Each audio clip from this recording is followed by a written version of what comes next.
Once upon a time, in a peaceful village surrounded by tall green trees and a crystal, clear river, there lived a humble woodcutter named Hari. Every morning he would wake up before sunrise, take his worn-out axe, and walk to the nearby forest to cut wood. He wasn't rich, but he was honest and hardworking. His little cottage was simple, made of mud and straw, but it was always filled with laughter and love, for he lived with his wife and young daughter, Mina, who adored him deeply. Hari believed in living a truthful life. He would never cheat anyone or take more than what he needed. Though many around him sought quick ways to earn money, Hari always reminded himself that honesty was more precious than gold. Each evening, after a long day of work, he would carry his bundle of wood to the market, sell it for a few coins, and return home with food for his family. One day, the summer sun blazed fiercely, and the forest was quiet except for the chirping of birds. Hari walked deeper into the forest than usual, looking for strong trees that could fetch a good price. As he worked, sweat dripped from his forehead, and his hands grew tired. He stopped near a sparkling river to rest. The water was cool and inviting, so he bent down to drink. The forest around him seemed peaceful. The sound of flowing water and rustling leaves felt like a song of nature. After quenching his thirst, Hari picked up his axe and began chopping a nearby tree. Suddenly, his hand slipped, and with a loud splash, his axe fell into the deep river. For a moment he froze in shock. He rushed to the edge of the water and peered down, but the axe had disappeared beneath the surface. The river was deep and clear, but the current was too strong. No matter how hard he tried, he couldn't see or reach the axe. "Oh no," he cried in despair. "That axe was my only tool. Without it, how will I work? How will I earn money for my family?" Hari sat down on the riverbank, his heart heavy. The axe wasn't new. It had been his father's, passed down through years of hard work. Losing it felt like losing a part of himself. The sun dipped lower, and the forest shadows grew longer. Just as he was about to leave in sorrow, the calm river began to shimmer. A soft light rose from the water, and in a moment a beautiful figure emerged. A shining goddess with a golden crown and flowing robes that glowed like moonlight. Hari gasped and folded his hands in respect. "Who are you, divine lady?" The goddess smiled kindly. "I am the spirit of this river," she said in a gentle voice. "I saw your sadness, honest woodcutter. Why are you crying?" Hari bowed his head. "O goddess, I was cutting wood when my axe slipped from my hand and fell into the river. That axe is my only means of livelihood. Without it, my family will go hungry." The goddess looked at him with compassion. "Do not worry, my child," she said. "I will bring your axe back." With a graceful motion, she disappeared beneath the water. A few moments later, she emerged holding a magnificent axe made entirely of gold. Its blade sparkled in the sunlight, and its handle gleamed like fire. "Is this your axe?" she asked. Hari's eyes widened at the sight of the golden axe, but he quickly shook his head. "No, revered goddess," he said honestly, "that is not mine. My axe was made of iron, old and dull. This one is too grand for me." The goddess smiled softly and sank into the water again. When she rose the second time, she held a shining silver axe, brighter than moonlight. "Perhaps this is yours?" she asked. Hari looked at it carefully and shook his head once more. "No, goddess, this one is also not mine. Mine was simple and made of iron." The goddess's smile grew even warmer. For the third time, she vanished beneath the water.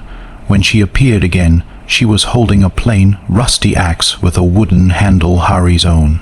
"And is this your axe?"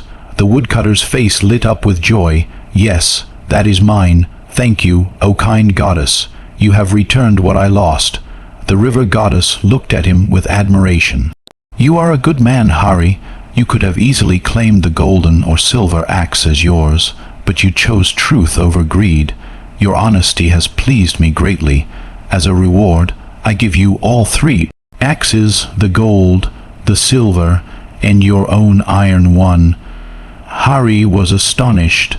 "But, goddess, I cannot accept such precious gifts." The goddess laughed gently. "Do not refuse, honest woodcutter. This is the fruit of your truthfulness. Use them wisely, and let your heart remain as pure as it is today."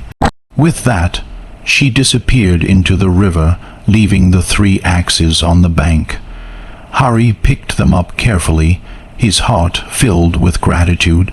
He hurried home, eager to share the incredible story with his wife and daughter. When he reached home, his wife saw the axes and gasped. "Hari, where did you get these?"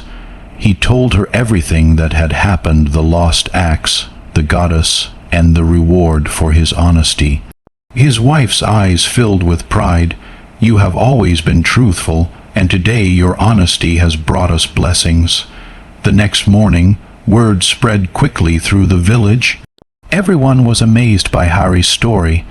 Some praised his honesty, but others were filled with envy. One of his neighbors, Ramu, was a greedy and cunning man. He thought to himself, "If Hari can get gold and silver axes just by losing one, why shouldn't I do the same?" That very day, Ramu went to the same river with his axe. Standing near the edge, he looked around to make sure no one was watching, and then he deliberately threw his axe into the water. "Oh no!" he cried loudly, pretending to be sad. "My axe has fallen into the river. What shall I do now?" The river once again shimmered, and the goddess appeared, just as she had before. "Why are you weeping, woodcutter?" she asked. Ramu quickly bowed and said, "O goddess, my axe fell into the river while I was cutting wood. Please help me." The goddess nodded and disappeared into the water. When she reappeared, she held a golden axe in her hands. "Is this your axe?" she asked kindly. Ramu's eyes sparkled with greed. Without hesitation, he said, "Yes, yes, that's mine. Thank you, goddess." The goddess looked at him with disappointment. "Are you sure this is your axe?" Ramu nodded eagerly. "Of course it is." The goddess's expression turned stern.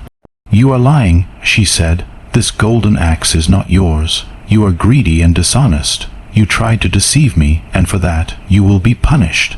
Before Ramu could reply, the goddess vanished, taking the golden axe with her. When he looked down, he realized that his own iron axe was gone too.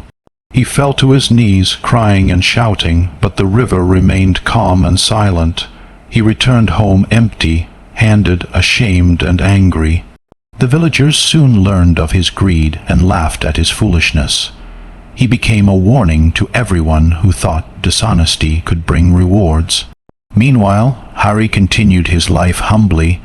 Though he now owned golden and silver axes, he never used them for profit. He kept them as symbols of truth and divine blessing, continuing to work with his old iron axe. Whenever people asked him why he didn't sell the precious ones, he would smile and say, "Because they remind me that honesty is worth more than gold." Over time, the story of the honest woodcutter spread far beyond his village. Travelers carried it from town to town, teaching children and adults alike that honesty always triumphs, even when temptation is strong. Years passed, and Hari grew old. His daughter Meena became a kind young woman, inheriting her father's values. When she asked him one evening, "Father, why did the goddess choose you for such a gift?"